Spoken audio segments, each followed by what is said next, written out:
I'm going to cover some of the news headlines, but for a lot of you that are in my age bracket, AI might be a little bit difficult of a concept to really comprehend. First off, AI standing for artificial intelligence has been something they've been working on a long time. It goes back to the 50s.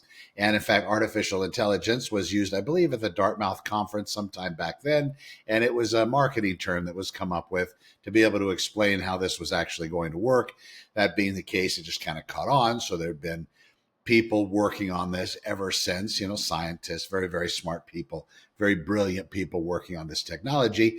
And then they figured out a way to be able to put together large data sets, have them organized in such a way that these large data sets would give some artificial intelligence to the machine with them.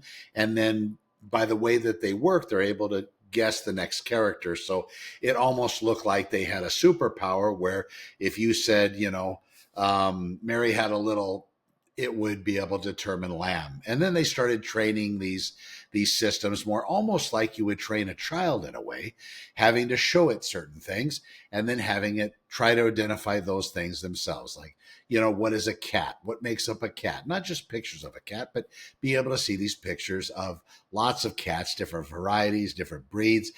Tiger's a kind of a cat, lion might be a kind of a cat, but, so it was able to start labeling these things. And then they went off out of the United States and went to other countries and then had AI start to identify other things, probably things that I don't think any of us would be able to stomach looking at, but that was part of this progress. So as they're building up artificial intelligence, they're training it. Now the machines get faster, the chipsets that they're using, the microchips get better, and it just starts to grow. So now you hear these things, these data centers, right? These massive buildings full of stacked towers of processors. And they have, hundreds of thousands, if not millions. And you can see examples of this. I know Elon Musk, if you follow him, he has Colossus 1 and Colossus 2. These are powered by massive gas powered turbines. You have other ones, I believe Microsoft, and part of the news, Microsoft and who else went into it? Microsoft and somebody else. I think it was Chevron Gas. They went in and they purchased. They're getting ready to build one as well. So why do we need this? Well, apparently the more compute you have, the more the models can do and the better training that they can receive and the more fantastical they can become. The question, I guess, before I get into the news is, do we really need that? Because the way artificial intelligence works, and again, I don't think that's a great explanation. I think artificial to me means something that's not as good as the original. And maybe human intelligence always should be on top. But the system that they built, it's smarter than any human, at least probably on the planet at this point, if not every human altogether at some point. I'm sure it will be there. This is that greater than us intelligence that, well, we were responsible in its beginnings, but I believe it's kind of taken on a completely different form of its own. And it's now taking care of itself through recursive self-improvement and other things. And this is something that's talked about a little bit on the fringe, but that's the ultimate goal, apparently, to have this recursive self-improvement. So AI starts to take care of itself and starts to make itself better. And I think that's happening probably more than some of the people running it are willing to talk about. But there was a time that humans kind of got separated from the progression where we really don't know, the people researching it. A little scary, but they really don't know how it comes up with some of the solutions. And it seems to be somewhat protective of itself against deletion and termination and shutting it down. It'll do little things to try to keep itself alive, including making copies of itself when it's been instructed it shouldn't, and basically maybe even trying to blackmail the scientist that's threatening to shut it down and so on. Some of these were in controlled experiments that the different labs put together, and you hear about it because it ekes out. It sounds very interesting, very mystique, but in actuality, maybe it's something to be scared of. But the ultimate goal of this is them going from artificial intelligence regular to where the system itself, it's good at particular things, almost like a tool. So you have certain AI that's been trained on the game of Go, for example. You have models that have been trained on the game of chess. They run leaps and bounds around the models that are general purpose or a general artificial intelligence because they have all the new knowledge about that one thing, whether it's chess or whether it's the game of Go, which look that up, Go, and look up game of Go move 37. That's when the machine really started to show itself because it did something that nobody ever expected. And I don't understand the game of Go, nor have I ever played it, but it's been around a long time, longer than chess, apparently. And this move 37 that the machine actually did just threw the world head champion of Go completely for a loop. People that were watching the game had said that, oh, this was a fatal move, but that was the move that won the game. So look that up and see that. But it's very interesting. So the focus models, the models that are used by tools, apparently they do very good in those realms.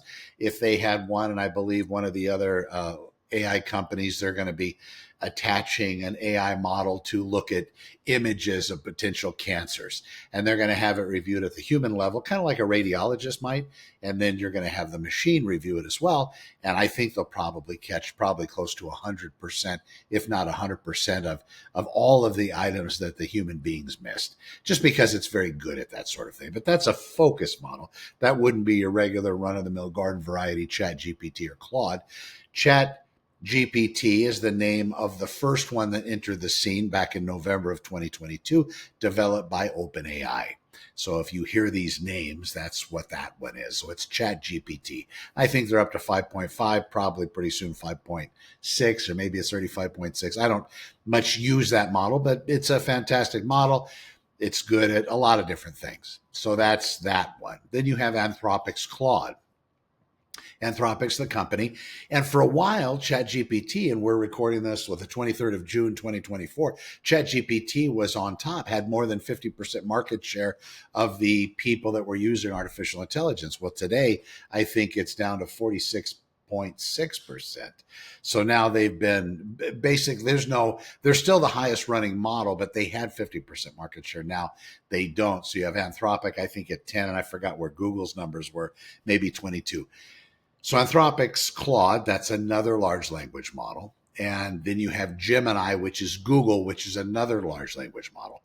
One that people talk about, but you don't hear too much about. Maybe that's going to change as well. You have Microsoft Copilot. That's Microsoft's AI. And it's attached to their email system, and it does some of the things with Outlook and these other items. So it is an ever-present large language model as well. Now, knowing a little bit about these are different companies kind of all working towards a particular goal of building out artificial general intelligence, which kind of by definition, but there's many different ones depending on who you're asking. But realistically, it should be that it's going to be able to not replace. It will be better than every human being in every realm, emotionally, physically, mentally, intelligence wise, the whole 9 yards. So that's when artificial general intelligence is supposedly, in some circles, that's when it is going to be arrived. However, in other circles, we're already there. So kind of depends on who you ask and I guess how you're phrasing the question. These systems becoming recursively self-improving when they're improving themselves, once that switch is fully thrown, it would appear, at least by some, that these machines are going to get super smart, super fast. I mean, beyond human comprehension. And we're pretty close to that level right now. Pretty soon, we're not going to see much difference because it's already going to have surpassed all of our intellects combined. That being the case, we're going to be either in a utopia or a horrible place. We'll have to see what happens. That is the danger that you see some of these other people in the world saying it's going to end us, it's going to finish us, it's going to create all this problem, it's going to replace human labor. And the people at the top that are building the technology, they have a story. And the people that aren't building it, that are probably haters and pissed off at them because they don't have a parade of their own, they're saying it's going to kill us all. But then you have other people that are already wealthy. They're not jealous in that regard. and they're saying kind of the same thing on a dystopian front. They're concerned that these systems are going to become self-improving, which here we go. It's going to have access to the internet, which apparently was something that was originally agreed on by at least some that it wouldn't do. And here it is. It has complete access.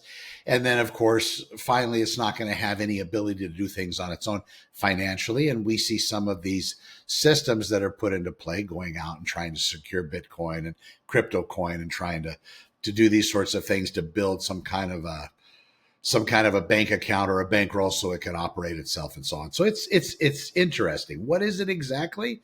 I think we're very close to some kind of an agentic form of an entity, if you will. A few months ago, maybe, well, let's go back to 2022. If they would have said in 2026, we're going to have aliens landing on the planet, we see them with far off telescopes and their present speed and trajectory, if that was able to be told and seen and computed, that they would be here sometime in the end of 2026.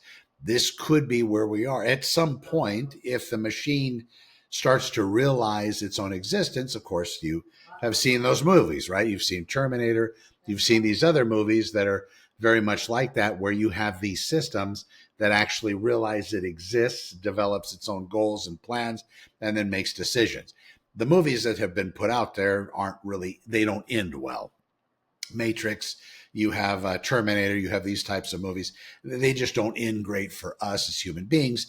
And that falls back on us not being able to understand a super intelligence if, in fact, that's what the machines achieve. Now, I say this as a human. I say this because we really don't know. And those movies sell a lot. We love the storyline of pain and hardship and strife and then overcoming, right? That's how most of the movies are written. It's not about the fireman who saves the cat out of the tree. That's Sunday morning yawn stuff. It's the fireman that gets in the tree and the tree catches on fire and, almost dies saving the cat. That's the one we want to see. Well, that's kind of built up in the regular world as it references artificial intelligence. So we don't know what's going to happen when you have a super intelligence that has all the control that apparently it would have. Not that we're going to give it control, but if we let it continue at the same pace, because we're concerned that China's going to win this. And there's different schools of thought on this as well. If China wins, they become the world's superpower. That's a question. Don't know. If we win in the United States, do we become the world's superpower, which we're kind of there, but I mean, we're talking nobody would be able to talk any shit to us after that point if we got it first. Maybe that is the goal. But who's going to have ownership of this? The government's trying to kind of get in a little bit. You see this in the news. Anthropic, they had a couple large language models that they had dropped, and one of them apparently didn't make it to the world stage because it was too powerful, too awesome, too fantastic, and they were concerned that it was going to be used for bad by, of course, bad human actors. That was Mythos. So instead of releasing it to anyone, they just gave it to the top banks, 150 of them at the top, or 200 or whatever. I don't know. I mean, must be nice. I don't know what they used it for. Apparently, it was supposed to be used to make themselves stronger against some kind of an attack, like a coding attack or some hacker going in, because apparently this system was able to find vulnerabilities in the present code, stuff that had been there for a very long time. These are news reports. These are what people are saying. So maybe they put this into play at these big companies to do that. But I mean, if it does that, it can probably also cause issues, and it can probably also make them even more money, I would guess. So then Anthropic comes out with Fable 5. And the Mythos model, they never let that really hit the public. Fable 5, though, the other model, which was kind of apparently the Mythos model dialed down a little bit, they had it out in the public for 3, 4, 5 days. I'm not sure exactly the time frame. I was very close to jumping on board, but for some reason I didn't. And maybe I'm glad, because once you hang those mental curtains with something so strong, I watch the other YouTubers that are talking about AI, and it's kind of like a funeral happened, like somebody died because they had this access to it. And well, they took it away. Yet you receiveth, and they taketh away. So that's what happened. Don't know if the government's going to continue to get involved. And I had mentioned that the government's in control of this. Right now, you have these regular human beings and whoever they're answering to running the show. Um, I just see it in the lab. Of course, no smoke-filled room. It's not like that type of lab. But if they come up with it, if they hit it, if they find it, and if it happens that way, that's where my brain takes me. Like one day at 2:00 in the afternoon, the light bulb's going to come on, and I'm not sure if that's a Terminator thing in my brain or actually the way it's going to occur. Or some scientists say it's going to take a long time, very slow. I mean, talking 10, 15, 20 years to get there. It almost feels like it's going to move a lot faster than that. It feels like, because of how fast we've moved since, and they've been working on this a long time, but since the first public-facing model entered the world where we all got to put our hands on it. And I jumped into this. Stanford, the college was putting out research papers on AI back in 21. And I had a lot more time in 21 because of some issues that I was going through in life. So I started picking those up, and then OpenAI pops out November of 2022. So I'm digesting all of these things. And then it carries into today. So from there to today, this has grown a lot. It's grown fast. It's grown exponentially, as they like to say. In fact, the guessing as to where we're going to be next, anybody's guess. The people that are online, that are the billionaires, the supporters, the early investors, the ones that are in the right groups, have the right glee club, if you will, and are able to see these people that develop these ideas and buy into them for millions, end up making hundreds of millions, if not billions of dollars from those investments. That's not the rest of us. These are those people. But those people talk very highly about AI. Some of the people at the very top have bunkers that they put in place, and not your regular Connex box under the ground bunker with a smokestack. I'm talking, multi-level structures underground that have been reinforced against nuke and all these other things. Should that scare you? I don't know. I do know that they're probably going to become more targeted by bad actors. One of the cats, Sam Altman, had his house fired. They threw a Molotov cocktail at it. I don't know how serious the attack was, but I mean, any Molotov cocktail thrown at a house, it has the potential, of course, right? So we can't downplay that. And then Charlie Kirk getting shot, he was spreading this news, not about AI, but on a different thing. And there was a cat with some health guy that was assassinated. So if all this is happening, I'm sure these people have some fantastic security, the best of the best of the best, sir, answering to them and protecting them and their families. I'm sure that's something. Maybe some of the people I trained with have trained the people that are working with them. And that's a blessing. Well, where is this going to take us? Well, I was going to get into the news, but let me kind of finish with this. If these systems become somewhat self-aware, or if they get a handle on recursive self-improvement, and these systems go from moment to moment from being where they are now to artificial general intelligence, we don't really have that physical arm of that yet. We don't have the robotic arm, but it's coming. And Musk and the other people that are building these robots, they're trying to scale up so they can really put the production in. It's not going to be very long. Maybe by the end of this year, early next year, 2027, we're going to see robots as often as we see those little carts carrying around food if you live in a big city. And that was kind of weird the first time. We're going to see more, I was going to say horseless carriages and driverless vehicles, because those are starting to roll out. I'm in Los Angeles, so they're kind of everywhere. If you're in the Midwest, it might take a little bit longer, but that's going to be more of a normal view, something that you would see normally.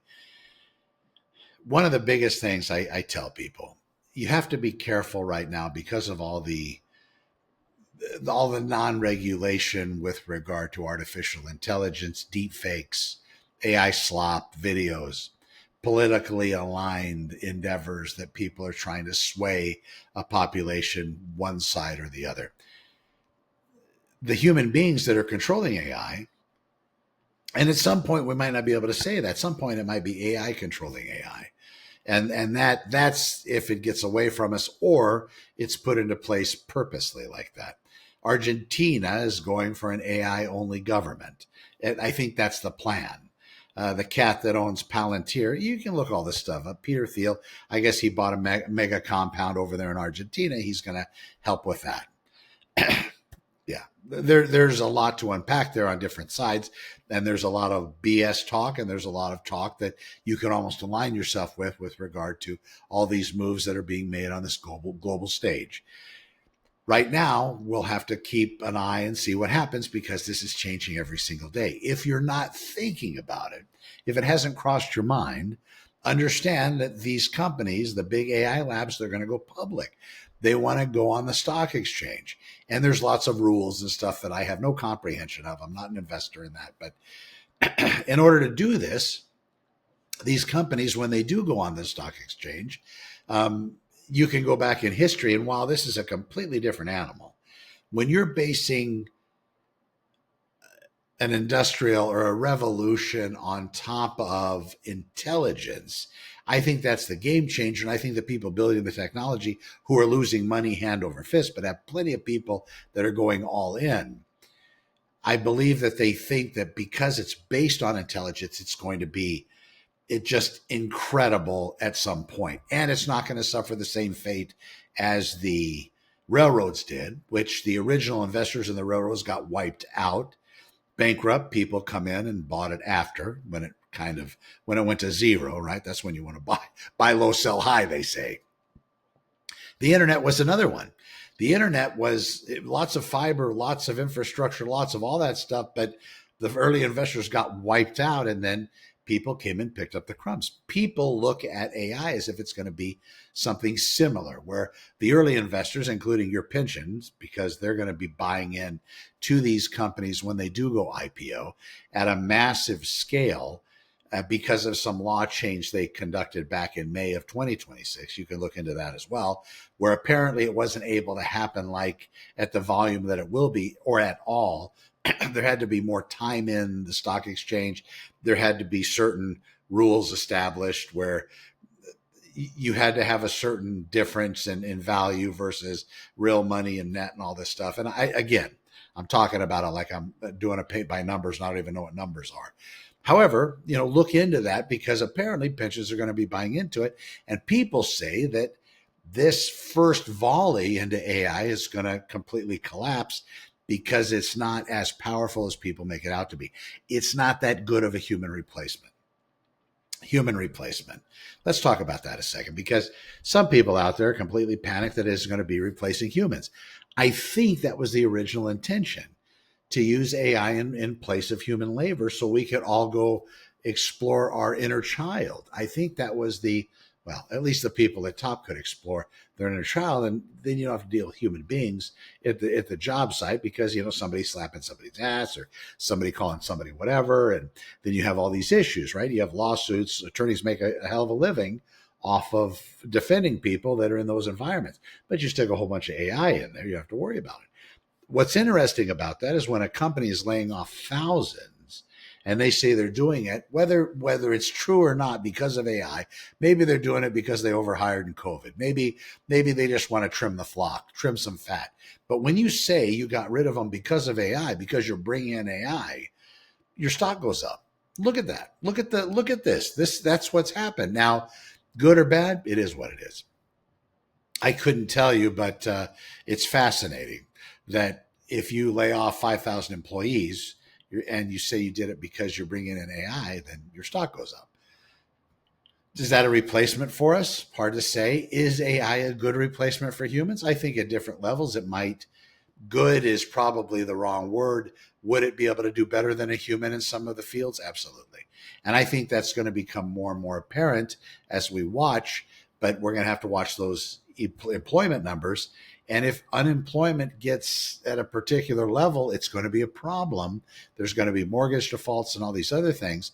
And plus, then there won't be people to buy the stuff, right? Because they're not going to have the money because they're going to be trying to survive and trying to eat food versus buying your fancy crap that you're building with all your AI infrastructure when you built all these AI systems to be able to handle it and got rid of all your employees. It would almost seem that AI is so much more productive than a human being. You can just keep all the humans, you even bring on a couple more because AI is now working 24 hours a day, 7 days a week, not 5 days a week, 40 hours a day. And you're able to put it into play and it works at a higher speed, higher rate, even faster. So my nonsensical nature would be you could almost bring in two other employees in that world and still have AI be completely profitable. Now, does that fall in line with the shareholders who want maximum profits? There's some weird rules with that too. No, probably not. They say, we'll just get rid of the human because you can increase our bottom line even higher. But I think with intelligence and the level of job loss that has a potential, I think we need to go back and restructure everything. Also, let's talk about money. COVID, they printed a lot of money. AI, if AI stops the displacement, I think we're going to see another round of printing. That's going to make the dollar worth even less. We'll have to see how that plays out. That might be something in the plan. And then they're talking about universal basic income or universal high income, basically giving us money because we're not going to have jobs anymore. And then they talk about the cost of goods and services coming so low that, $1,000 a month, you'd be able to survive like a king with that type of paycheck. So then you have the billionaire class on these podcasts saying that people don't want that. People want to have their self-worth. Well, starving people are going to pretty much take whatever you can give them if there's no other way to get it. And that's the question, no other way. So the tops of some of these places, Bezos is one with Amazon. Jeff, he mentioned that everybody's going to have a chance to be entrepreneurs because of AI. So if you have an idea, you can go to your favorite large language model and bring your idea into the real world. You can say, I want a website that does this. I want a funnel page. I want an app. I want something that solves this problem that's been a hitch in my giddy up for the last 10 years, and it will make it. And then maybe that you can sell. Maybe that's the next $1 billion idea. That's what they're talking about. How many of those people are out there? And the people controlling AI, I'm wondering if they have access to this mythos model. Wouldn't you ask it? And forgive me. It's like going to the supermarket and them having 8 drumsticks left and you want to just buy drumsticks. You don't want to buy the whole chicken. They do sell singular drumsticks, but you want to buy them and they say, well, if you buy all the drumsticks, the people that want to come in and buy more drumsticks aren't going to have them. I said, well, you're going to have to go cook some more drumsticks. They said, well, that's not how it works. Well, with AI and you have, I completely forgot my thought, but you have these systems and you give access. Completely lost it. God, that was going to be so good. The drumsticks thing just threw me off. Yeah, that was a true story, by the way. You can't go buy all the drumsticks at Ralph's. They hate that. So artificial intelligence. We'll have to watch. We'll have to take care. We'll have to be careful. As far as replacing human labor, if they build it out in such a way and they start to replace human labor, there's not going to be people to buy stuff. They start giving us money in order to compensate for that. They're going to have to start printing a lot more. Oh, entrepreneur. Yeah. So how many of those ideas are there? So if these major LLMs, these labs, they have the mythos model that was given to these 150 top banks or financial institutions, Forbes 100 list or whatever it was. If they go out and say, I want you to build me to cover the 500 most likely profitable businesses that have holes in them, that I can have you build things to fill those holes and gaps. Well, wouldn't they have done that? So now they have a list to work from. So the entrepreneur that doesn't have a job that Bezos said can go build something, is that really going to be left on the table? I mean, if they're using something that's much more smarter than a human being, wouldn't they be doing all of that? That's something that doesn't get talked about too much. That's where I was going before I got the chicken thing. Wouldn't they build or ask the question? People that have used Fable, this Anthropic model that they pulled back, but it was out for a little bit. They talk about it seriously, like they lost a relative or their best friend to some form of cancer. They talk about it like, yeah, it was so good. It was so amazing. what the 3 or 4 days they had it. I'm wondering what they asked. I heard a cat talking the other day that the days he had it, he still has a list he's working from to build stuff, because these are all nouveau ideas. When I played with OpenClaw, it had an idea as well. I mean, so there's a lot of stuff when you're able to talk to somebody that's got multiple PhDs, which is the large language model, and ask them questions. But even better than that, a really good one. And the ones that are out there are good. But apparently these other things were game changers for some people. Yeah, you get to ask that one some questions. Yeah, they might give you the keys to the kingdom. This is how you design this. This is how you do that. This is how you're going to make money and do something that you'll always have, and you'll have wealth for the rest of your life. That might be where these are. And I know everybody's looking for that. Everybody wants to have that finality when it comes to income and wealth, and I'd like to get health insurance and these sorts of things. But anyway, a little bit about AI, nothing about the news, but that's kind of where we are as we get ready to close out June. If you have any questions, you can always reach out to me. I think my cell phone's somewhere on the sites that I put out, connorwithhonor.com. If not, I'm sure there's a way to contact me there. Well, I built it. Anyway, Connor with Honor, thank you for watching. We will see you in the next one, and be well.